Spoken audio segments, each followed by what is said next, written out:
Are we going? Whenever you're ready. Okay. Hi, Misfits. This is Kevin. And this is Kate. Welcome to Horrorwood.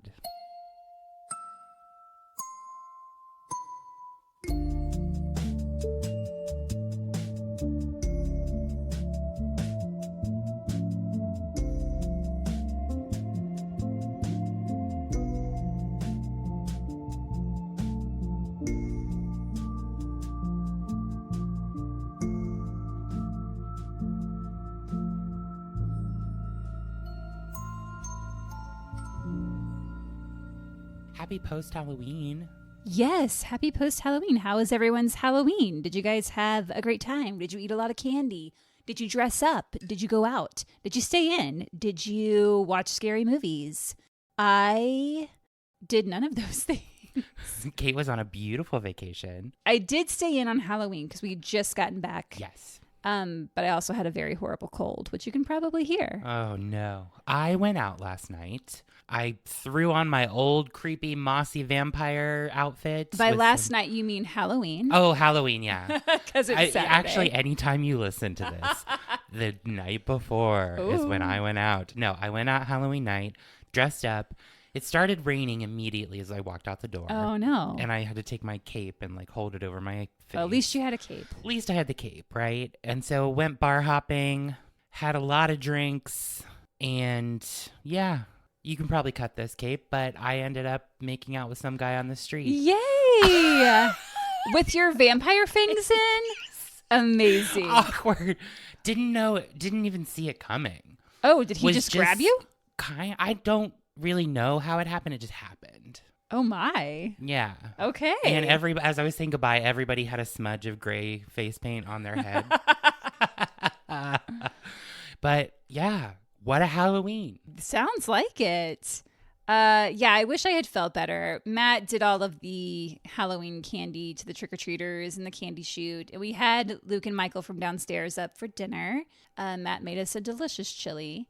Matt really hosted the whole evening. I was quite ill and just really trying to power through. I understand. There were a lot of trick-or-treaters this year. Because I worked yesterday. Not yesterday. I worked on Halloween. And there were a ton of trick-or-treaters up in Andersonville and Edgewater.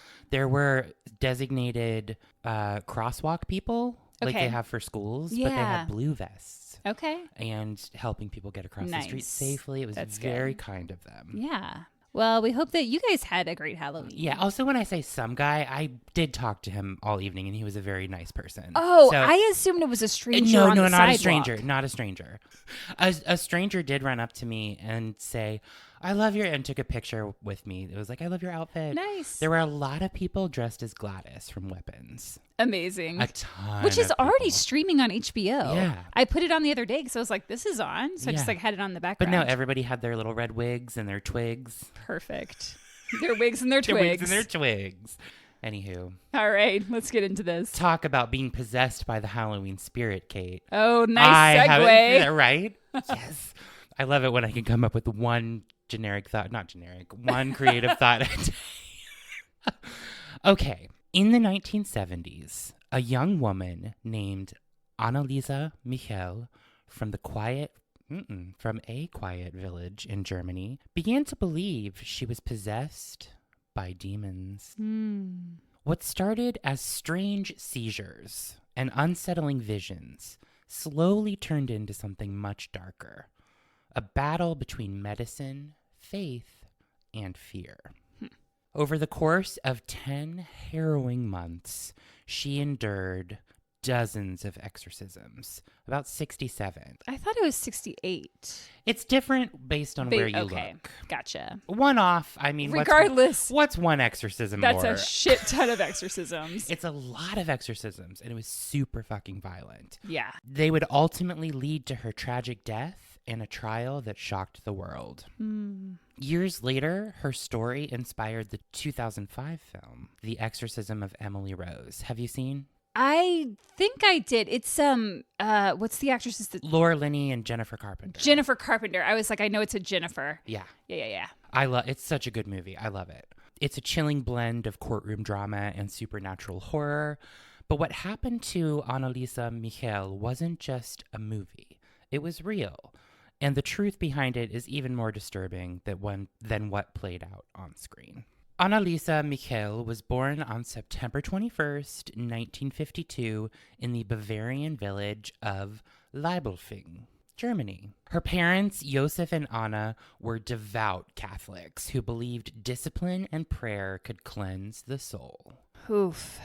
No, honey. Sorry, babes. Josef worked at a sawmill, and the family later settled in Klingenberg am Main, a small town surrounded by farmland and forest in West Germany, just south of Frankfurt. Religion was woven into the fabric of their home. There were crucifixes on the walls, prayers before every single meal, and a constant reminder that sin was always around. I mean, let's get into it. Yeah, get into that sin. Woo! Woo! I don't know where I am right now. I noticed you kind of fall away a little bit. I'm still kind of jet lagged, Okay. and I'm still sick, and I've got drops in my nose, drops in my ears. I cannot hear out of my left ear. Okay. It's a challenge. It's okay. My brain. I got it. I'm in a fog. I'm going to do my best. No, you're fine, Kate. It was funny though. As I started speaking more and more, I could see you sort of Well, I thought I was moving away so I could drink my hot tea. I thought you were just floating. Like Homer Simpson into my pillows. Right. All right. So before Anneliese was born, her mother had a daughter named Marta out of wedlock. That fact marked the family from the beginning. So when Anna married Josef, she had to wear a black veil at her wedding as a sign of shame. Ugh, jeez. Shame. Shame. It also reminds me of that commercial for one of the furniture companies where a lady's wearing a headscarf and rolling around on a chaise, and she's going, chaise, chaise. Is that the four sisters that do the furniture commercials? I think so. It's 3 or 4 sisters in Chicago. Oh, it's not Chicago. Oh, it was okay. a national brand. All right. Never mind. But that sounds amazing too. They do a lot of themed commercials. A lot of costumes. Oh, okay. So Marta grew up gentle and eager to please, and Anneliese loved her deeply. Marta ends up dying at 8 years old during surgery. Ooh. I believe it's to remove a kidney stone. Oh, God. And the loss hardened the household. Anna became more severe about faith, convinced that their grief could serve a purpose. Anneliese took that lesson to heart. She was quiet and serious, often retreating into prayer when she felt uncertain. She went to church twice a week and did everything she could to meet her parents' expectations. As a child, she was often ill, and the time spent recovering made her reflective. At 20 years old, she began studying education at the University of Würzburg. Her classmates said she was polite but distant, always focused on her studies. At home, her mother encouraged her to make sacrifices to atone for the sins of others, which sounds wild to me. Everybody else is sinning. We need to take up for all the sin that's going on. Because it's all around. It's all around us. Anneliese followed that guidance with conviction. Sometimes she slept on the floor as a form of penance. Oh, my God. She believed her devotion mattered, that she could somehow lift her family's burden through her faith. And for a while, she managed to live that way, quietly determined to be good in a world that seemed to demand suffering in exchange for grace. That is a lot of pressure to put on yourself. And this mom, and she talks about this later on after it, decades after it happened, but she has a child out of wedlock. That child dies. They're very devout Catholic. Did she feel like the child's death was some sort of punishment? I don't know. I couldn't find that, but in my mind, that's what I'm thinking. And that's why she's like, well, God has brought upon us all of this suffering. I could see her. And this is a punishment, and we need to atone for our sins. Wow. I don't want to quote that, but that's kind of what I glean from this situation. When Anneliese Michel was 16, something strange happened. One day at school, she suddenly blacked out and started wandering in a daze. Oh. Her friends said she looked as if she wasn't really there, and she didn't remember any of it afterward. Doctors said it was probably just exhaustion, but a year later, she woke up in the middle of the night feeling something heavy pressing down on her body. She couldn't move, and when she finally did, she realized she had wet the bed. Oh. The next morning, she felt shaken and confused, And soon after, she began having violent convulsions that made her body jerk uncontrollably. She was sent to a neurologist in Würzburg who diagnosed her with grand mal epilepsy, also called temporal lobe epilepsy. It was a kind of seizure disorder that could cause hallucinations, loss of control, and sudden bursts of emotion. She was given medication and told that it would help, but it didn't. And the attacks kept coming and new symptoms began to appear. While praying, she said she heard whispers telling her that she was damned. Oh my goodness. Sometimes she saw dark shapes at night or distorted faces that frightened her, and these episodes would leave her pale and trembling. They were so scary. I feel like there's more going on than epilepsy. It sounds like, I don't know, night terrors or anxiety or even, like schizophrenia or something. There just feels like there. There's something more. Well, and that's kind of the crux of this whole case, which is what's so interesting about the movie it inspires, because the movie, like Emily Rose, isn't so much about the actual possession as it is about the court case and then that argument between what failed, the medical field, the faith-based treatment. And it kind of goes in between the lines of like what that was. Because I think now we would probably be able to identify whatever was going on with her. Mm-hmm. But back then they were just like, yeah, we're just medicating her and nothing's working. And what year was this? So she was born in 52. She's 16. So late 60s. So late 60s, right. Yeah.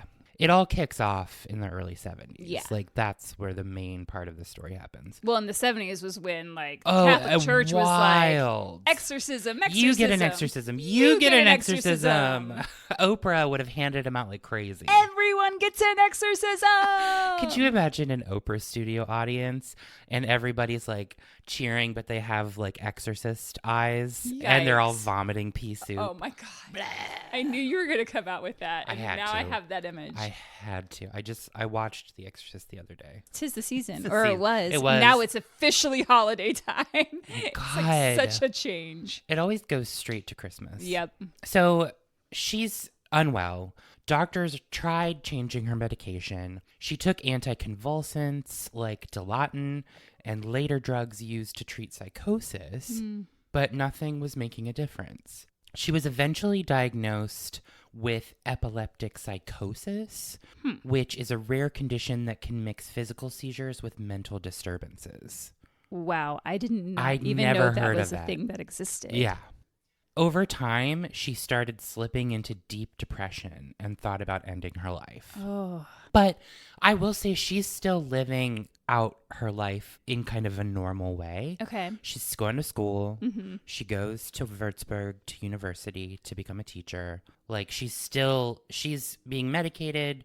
She's having all of these, psychosis episodes, seizures, but she's still kind of moving forward in her life. Sure. So commend her for that 100%. So by 1973, when she was 20, her behavior had changed completely. She was withdrawn and anxious. Her classmates at the University of Würzburg noticed how quiet she had become. She told some people that she heard voices even when no one was around. She also began to react violently to sacred objects. Oh. When she passed a crucifix, she said it burned her skin. The sound of church bells upset her. Her parents, who are, of course, deeply religious, as is she, didn't know what to think of this. And that same year, she visited a shrine in San Damiano, Italy, with a family friend who organized pilgrimages for whatever sect of Catholicism they were in. And when they arrived, Anneliese couldn't walk near the cross. She said the ground felt like fire beneath her feet. She tried to approach from another direction, but couldn't stand to look at the image of Christ inside the chapel. And her companion, this family friend, believed this was a sign of demonic possession. Or maybe she's just tired of being so freaking religious all the time. Yeah. I mean, I don't know, obviously, but I probably wouldn't go that extreme, but sure. It feels like a lot of it's psychosomatic. I mean, 100%. I don't really know what's going on there. I know. It's crazy. Crazy. So back in Germany, after she got back from her Italy trip, as did Kate. Hey. me. But you were okay and weren't possessed. You didn't bring back a demon. You I brought hope back not. Brought back an Italian an cold. Italian cold. That feels demonic. She goes back to Germany. Her symptoms get worse. She sometimes flies into fits of rage. She hit herself and injured others around her. She once crawled under a table and barked like a dog for a little while. I mean, we all have our days. She ate insects. Okay, well, I do draw the line at eating insects.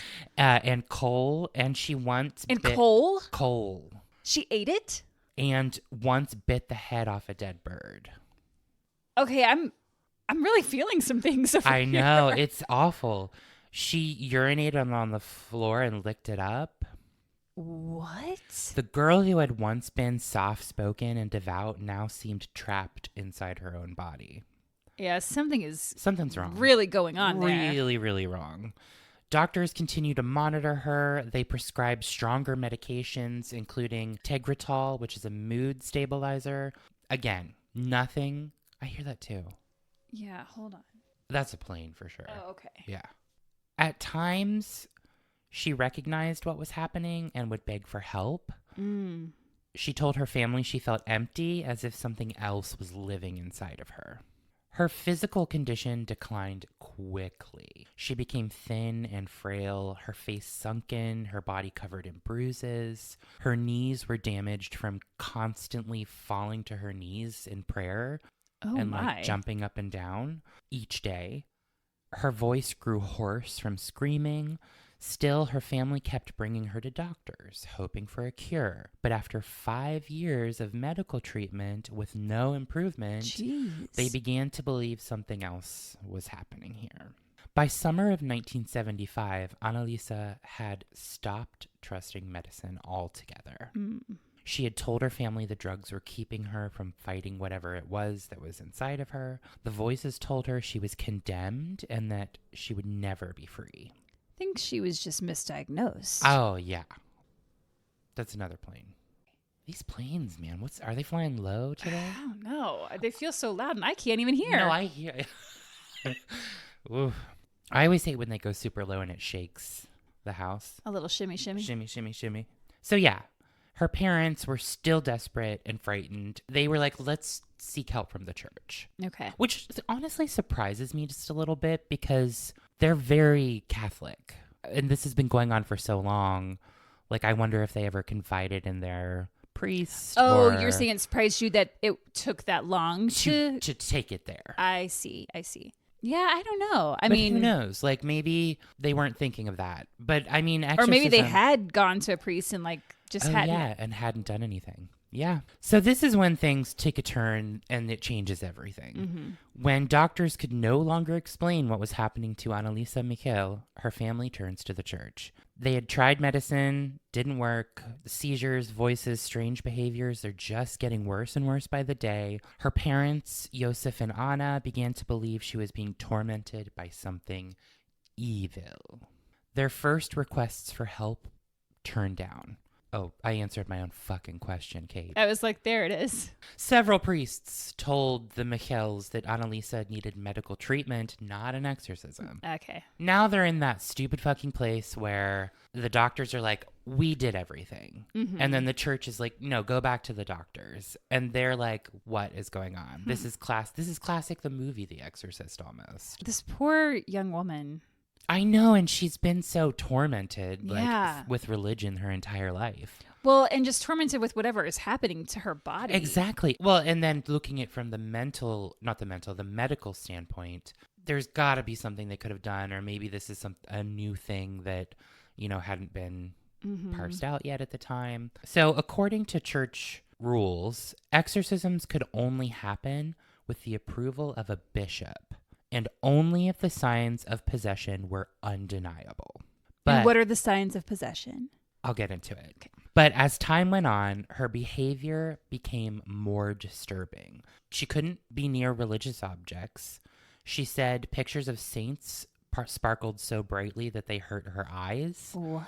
At church, she could barely cross the doorway into the church. In 1973, while visiting that shrine that I talked about with her family friend on the pilgrimage, they noticed that Anneliese had also refused to drink holy water. Okay. So she was like, no holy water, can't go into a church. Here's the test they needed to do. They need to do like that Coke and Pepsi test where it's a blind test and they put Coke in one and Pepsi in another. They needed to do plain water in one and holy water in another and see if she could tell the difference, because I'm going to guess she couldn't. Okay, I love that. Also, in The Exorcist, do you remember like the demon reacted to tap water as holy water to try to throw off the priest? Okay, I don't remember that. Yeah. So there's a lot of stuff happening in the demon realm. So the Michels reached out to their local priest, Father Ernst Alt. When he met Anneliese, he noticed how frail she was, but also how different she seemed from other epileptic patients he had known. He said she didn't act like someone suffering from seizures. She spoke in strange tones and sometimes used words that made no sense. In letters, Anneliese begged him for help. She wrote that she felt empty and distant from God. She said, quote, "I am nothing. Everything about me is vanity." Oh. She also told him that she wanted to suffer for others, even though the suffering was cruel. That goes back to when she was younger. It's messed up. It's awful for her because her body is going through something. Her mind is going through something. And I feel like she's torturing herself. Yeah. A lot of it. Yeah, I agree. Father Alt began to believe that she was possessed and petitioned his bishop, Josef Stangl of Würzburg, to approve an exorcism. Bishop Stangl asked for advice from a Jesuit priest named Adolf Rodwig, who was considered an expert on possession. Rodwig was elderly and couldn't travel easily, but he reviewed Anneliese's case and wrote a report to the bishop. In it, he said he believed this was a genuine case of demonic possession and recommended that an exorcism be allowed. Okay. Bishop Stangl finally gave permission for what's known as the small exorcism. What is a small exorcism? A prayer ritual that any priest could perform. Okay. It wasn't the full rite, but it was meant to help. It was just like a little bit, a pinch of mini exorcism. Yeah, a pinch and a dash of exorcism, if you will. I will. When that didn't work, go figure, the bishop authorized the major exorcism using the Rituale Romanum, the official Catholic text for exorcisms first written in the 1600s. Now we're getting down to business. Now we're in it. The permission came with one condition. The priests were to keep it secret. What was the reason for that? When stuff like this happens, it tends to become a public phenomenon. Do you know what I mean? Like the press, everybody grasps onto it. I think they wanted to keep it under wraps, just for the safety of the family. Oh, okay. That makes sense. Yeah. The bishop appointed 2 priests to carry out the rite. Father Arnold Renz, a Salvatorian priest with experience in missionary work, and Father Alt, who continued to guide the family. The first session took place on September 24th, 1975, at the Michels' home in Klingenberg am Main, and from that day on, the priests came 1 or 2 times each week. Each session could last up to 4 hours. Damn. That's a long time. That's the whole afternoon. Yeah. Over time, Anneliese's condition just continued to grow worse.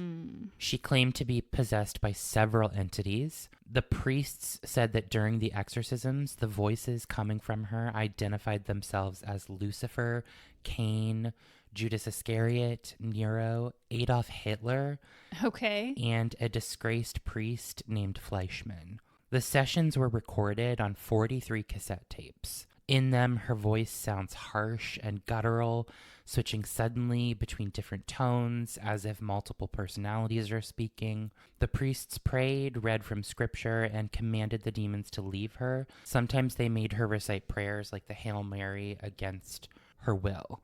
The rituals were often brutal. She would scream, growl, and fight against being restrained. How terrifying. Yeah, and I'm going to play you a little clip of what these sounded like.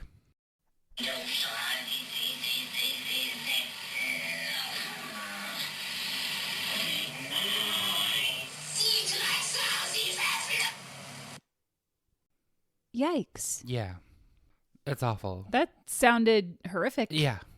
I'm a little scared. I know, it's terrifying. So she would drop to her knees over and over in prayer until the ligaments in her legs tore. Oh. She stopped eating, saying that food belonged to the demons. Her body was weak, her face was bruised, and her voice almost gone completely. Still, the family believed the exorcisms were helping. I don't know how. They thought the demons were resisting because the prayers were working. But by the winter of 1975, Anneliese was no longer seeing doctors. Her parents relied entirely on the priests. Okay. So I think the church comes in, she still goes to her doctors. Again, nobody's helping her. And then finally they're just like, well, it feels like the exorcisms are doing something.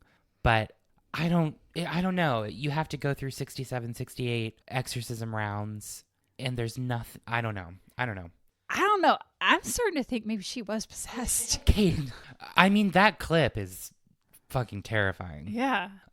She spoke of visions of hell and of seeing dark figures around her. She told priests she wanted to die to atone for sins. Father Renz kept detailed notes after each session. He described the way her voice changed, the violent outbursts, and the times she seemed calm and clear. He said she was at war with something invisible. Father Alt agreed with him. He believed she was enduring her suffering willingly, almost as a kind of offering. That's bleak. The exorcisms went on for 10 months. And this is happening like once or twice a week? Yeah, for about 4 hours. Ugh. They became the center of her life. Well, yeah. Yeah, her world had shrunk to a single room. The two priests and her family praying over her. So is she just confined to this room? Yeah. For that entire 10 months? Yep. So even when she's not being exorcised, she's just at home in her room. That's healthy. Sure.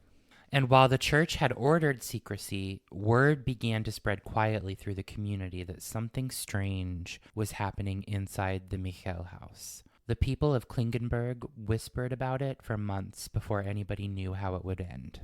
By the summer of 1976, Anneliese Michel's body had reached its breaking point. She had been enduring the exorcisms for 10 months, of course, sometimes more than once a week. Her strength is completely gone. These sessions are long, and she's praying and screaming and struggling, and her body can just no longer keep up with this. She had stopped eating entirely. Her weight dropped really quick. By late June, she was little more than skin and bone. Oof. Her face was hollow, and her voice was weak. Her knees, of course, shattered. She needed help just to even stand up. Mm-hmm. I feel like I've seen a picture. Oh, I was going to show you a picture. And I also think when I was in Vegas at the Zach Bagans Museum, I think there is an exhibit in there regarding this case, if I remember correctly. So this is her normal. Mm-hmm. That's after the exorcisms. Yeah. That is a stark contrast. Yeah. Poor girl.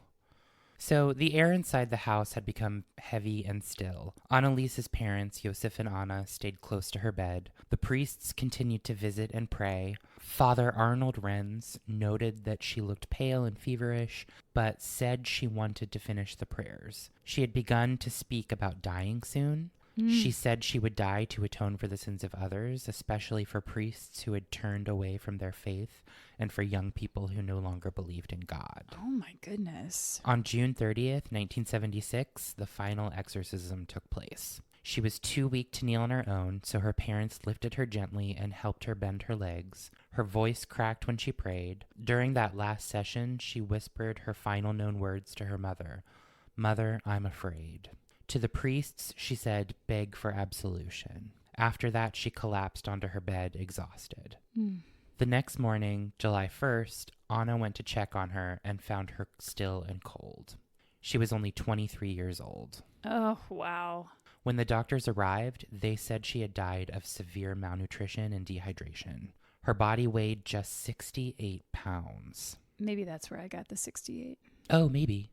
Her skin was marked with bruises. The autopsy later confirmed that she had also been suffering from pneumonia and a high fever. Those are all very treatable things. The malnutrition, the pneumonia, the fever. I feel like once they turned to the church, they just ignored all of those other things. And I don't know. Right.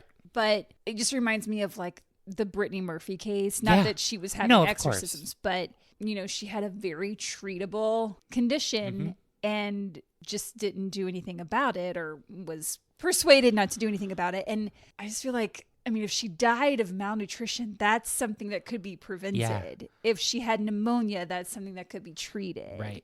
Well, and they're not going to doctors anymore. That's what I'm saying. They're just relying on priests. And I feel like once your body starts to break down in that way, I don't think hallucinations are that far from the realm of possibility. Right. You know what I mean? Yeah, I think your brain does weird things when the rest of your body is breaking down. So it almost feels like it started as one thing that was either misdiagnosed or mistreated or whatever.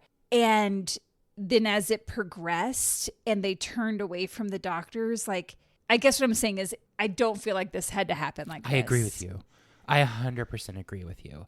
It's like they glommed onto one part of it and they went with that and ignored everything else. And obviously, if they had been going to doctors and they weren't getting the results and they turned to their church, that is their faith, and they thought that they were doing, I'm sure they thought that they were doing what was best throughout the whole thing. Right. So, it just feels like a lot of misinformation. And I absolutely agree. Yeah. It's awful. So she had spent nearly a year starving while her family and the priests believed she was under spiritual attack. And the doctor said she could have survived even in her last week if she had been given medical care. Well, there you go. But by the time anyone realized how far gone she was, it was too late. Yeah. And her parents called the police, and the story that had been hidden inside that small house in Klingenberg finally began to spread beyond the village. Once Anneliese Michel died, the quiet in her town did not last, and within weeks, authorities were informed, and Aschaffenburg District Attorney Karl Stenger opened a case that grew fast. He seized the 43 cassette tapes recorded during the rites. On German television, Father Arnold Renz played copied excerpts anyway. Oh, wow. Letting the country hear a harsh, distorted voice he identified as Hitler and Nero, even describing how one was forced to stutter through a Hail Mary. Public interest exploded. Sure. This is why the church wanted to keep it under wraps. At the same time, Stenger announced he was examining criminal complaints against Bishop Josef Stangl, whose office had authorized the exorcism. The question hanging over all of it was simple and brutal. Could her death have been prevented? Yes. So on July 13th, 1977, prosecutors filed charges. 2 priests, Ernst Alt and Wilhelm Arnold Renz, and Anneliese's parents, Josef and Anna, were indicted for negligent homicide. Oh, wow. The prosecutor said the signs were obvious and that medical care, even in her last week, might have saved her life. Bishop Stangl and Jesuit expert Adolf Rodewijk were investigated but not indicted. Stenger said they had no direct contact with Anneliese during the rites and did not know she wasn't receiving medical treatment. The maximum penalty on paper was 5 years. The state, however, would later recommend leniency, fines for the priests, and no punishment for the parents because, as the law allowed, they had suffered enough. The trial opened on March 30th, 1978, in the district court and drew heavy attention. The courtroom heard doctors testify that Anneliese wasn't possessed. They tied her decline to epilepsy, depression, and the pressures of a severe religious environment.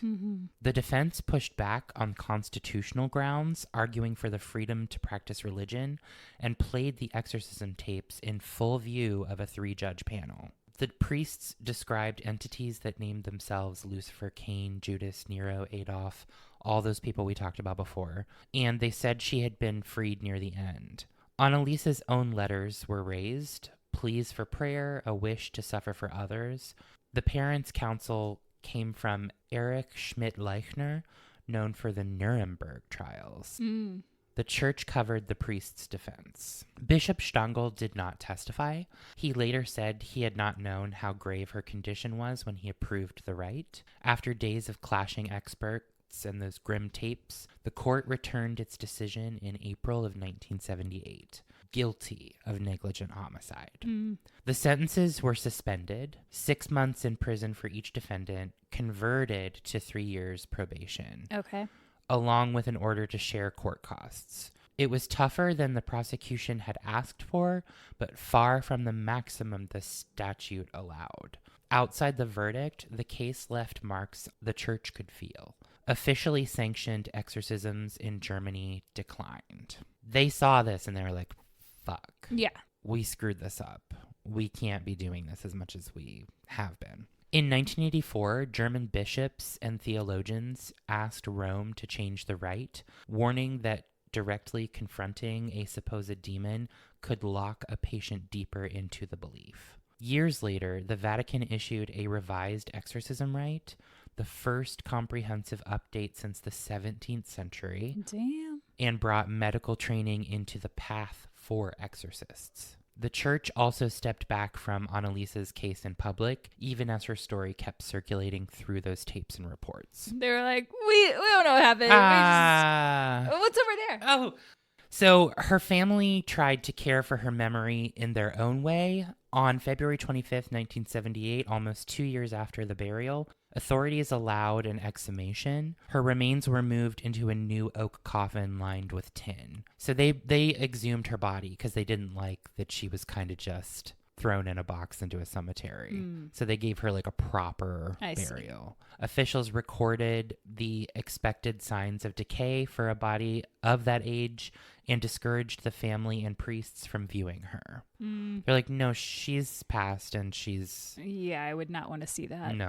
Father Renz later said he was kept out of the mortuary. She lies next to Marta, the daughter born out of wedlock, in a section of the cemetery where graves of illegitimate children and suicides were often placed. Oh, wow. Her gravesite drew visitors. Small groups treated the place as a quiet shrine, some saying she had atoned for wayward priests and youth who had fallen away from faith. Time did not end any of the arguments. In a 2006 interview, Anneliese Michel said she did not regret the path they chose, pointing to marks she believed were stigmata, and Josef Michael died in 1999. On June 6, 2013, a fire tore through the house where Anneliese had lived. Police called it arson. Locals whispered it was the old case coming back. Then you have the movies. The Exorcism of Emily Rose brought a dramatized version to a wide audience, and Requiem offered a stark, grounded take. The tapes continued to surface in broadcasts and online, and the visitors kept coming to the grave in Klingenberg. The arguments kept circling, medicine on one side, the unseen on the other, and a family that never stopped believing that they had done what God required. I mean, that's the thing. I'm sure they did think that they were doing. I mean, what else in that? Their best. It's hard. Yeah. You know, I understand that you think you're doing what's right. This is what you've been told your entire life. You have the church saying that this is right, and then it all goes down. I don't know. I'm not a parent, right? But yeah, I don't know that I could watch somebody die like that and not try to do something. Yeah. I mean, and again, I can't, I understand. I just said what I said. And now I'm like, well, I don't know how. It's hard. I'm not necessarily blaming them, but just personally, like, I wish someone would have just said, let's maybe bring in a doctor. Yeah. I just feel like because it was supposed to be all hush hush and secret, I think that also probably helped. Yeah. Because if you had just maybe expanded the reach a bit and had, a second opinion, I feel like, someone would have stepped in and been like, let's just make sure she's eating. Let's make sure she has water. Let's maybe let's go to a different doctor, and who knows how many doctors they went to. I'm sure it sounds like they did try for several years, but to just watch your child wither away. But again, also if they're screaming and convulsing, I mean, that's a behavior that I wouldn't have any idea how to respond to. Right. Like if it doesn't even feel like her. Yeah. It doesn't sound like her for sure, That is tough. Yikes. So I want to talk a little bit about The Exorcism of Emily Rose from 2005. Okay. Which we already know is a supernatural legal drama from director Scott Derrickson, co-written with Paul Harris Boardman. Laura Linney plays Aaron Bruner, an ambitious defense attorney who takes the case of Father Richard Moore, a parish priest played by Tom Wilkinson.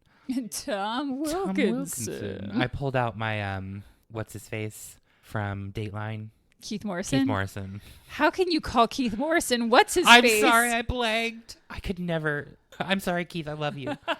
Did you send me that Instagram? Yeah. Keith leans on things. Yeah, I'm it's the obsessed best. with it. It's the best. It's so good. So, yes, played by Tom Wilkinson. He's been charged with negligent homicide after an attempted exorcism on college student Emily Rose, portrayed by Jennifer Carpenter. The film opens with the charge and moves through the trial, using witness testimony to jump into flashbacks of Emily's deterioration, her treatment with epilepsy and psychosis medications, and the night Moore attempted the rite. Bruner brings in anthropologist Dr. Sadira Adani, played by Shohreh Aghdashloo, to frame possession beliefs across cultures. The prosecution, led by Campbell Scott as Ethan Thomas, leans on doctors and neurologists to argue epilepsy and schizophrenia.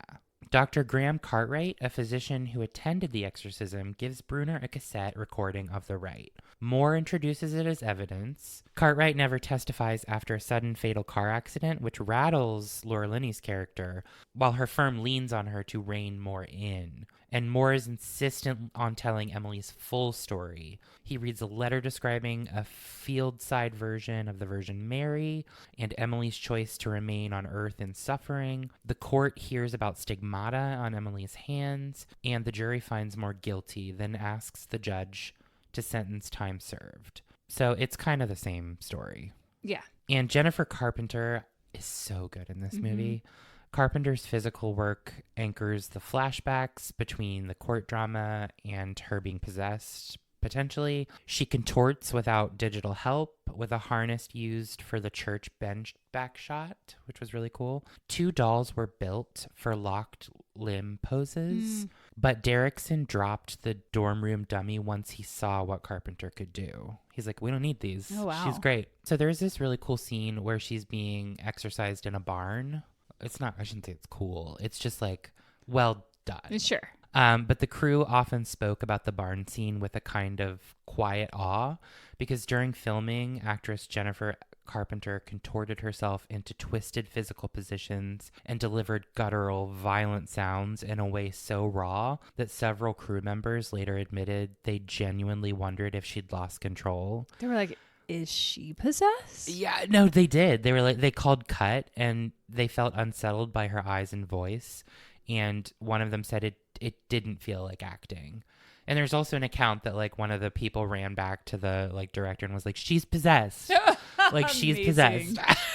Amazing. Get the priest. So yeah, the production team, as they were going into production for this movie, studied crime thriller movies like The Verdict and Anatomy of a Murder for courtroom texture, and cited Rashomon as a shape for competing versions of the truth. So those are the movies that influenced how they told the story. Sure. Derrickson also pointed to Dario Argento as an influence. He originally planned heavier effects, but changed direction once Carpenter's performance proved he could keep it spare and realistic. Some spooky trivia around this movie. During production, Carpenter said her radio flipped on at night to Pearl Jam's Alive more than once. Amazing. And Linney said her TV kept coming on by itself. Sounds like there's some electronical. Oh, mystical, magical. Derek, I didn't even finish that sentence. That's okay. I had nothing to say after that. I knew where you were it's headed. It's the brain fog. It's the brain fog. So Derrickson and Boardman, who wrote the script, approached it from different personal stances. Derrickson is a believer. Boardman is more skeptical. Okay. So they wrote toward ambiguity. Okay.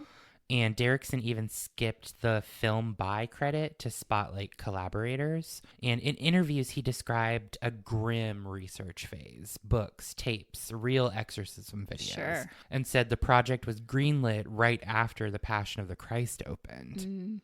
The same. That hiccup thing. That was amazing. Kevin's possessed. I'm possessed by a hiccup demon.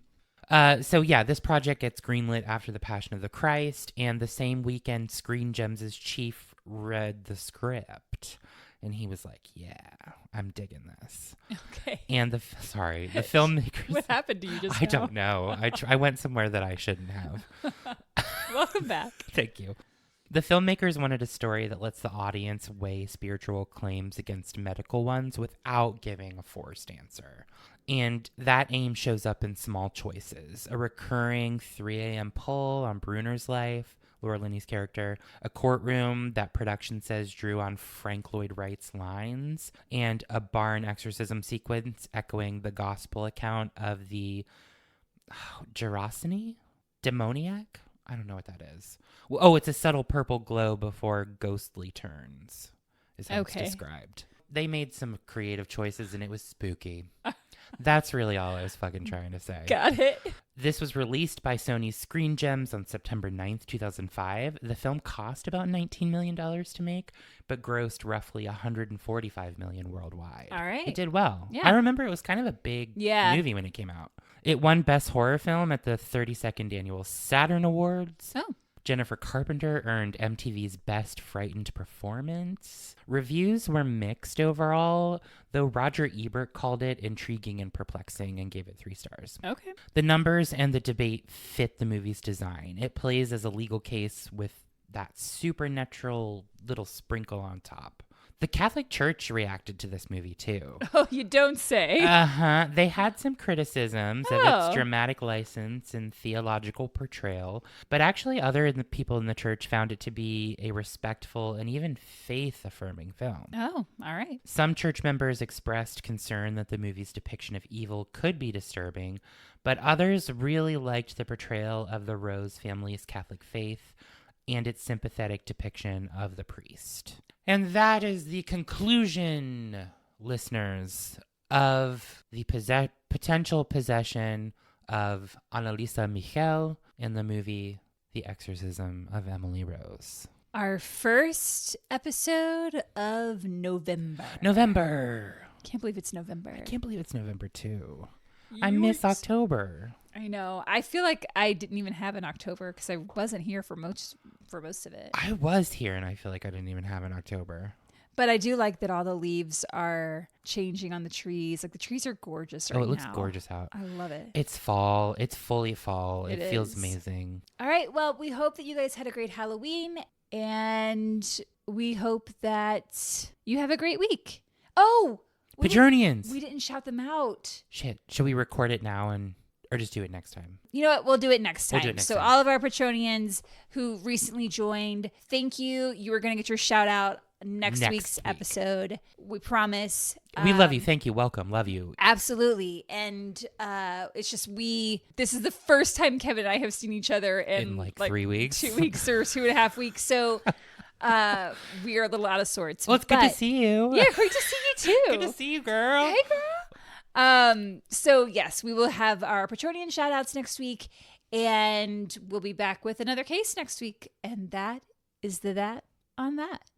If you would like to leave a comment on Instagram, Facebook, YouTube, or Spotify, nope, that's not how it goes. If you would like to leave your comments on this, you can leave your comments on this episode on Instagram, YouTube, Facebook, or Spotify at Horrorwood Podcast. Or send us an email at horrorwoodpodcast@gmail.com. Oh, for fuck's sake. Or you can join our Patreon like all those people that we didn't mention did. And you can do that at patreon.com/horrorwoodpodcast. I think I need to go to bed. Yeah, I think so, Kate.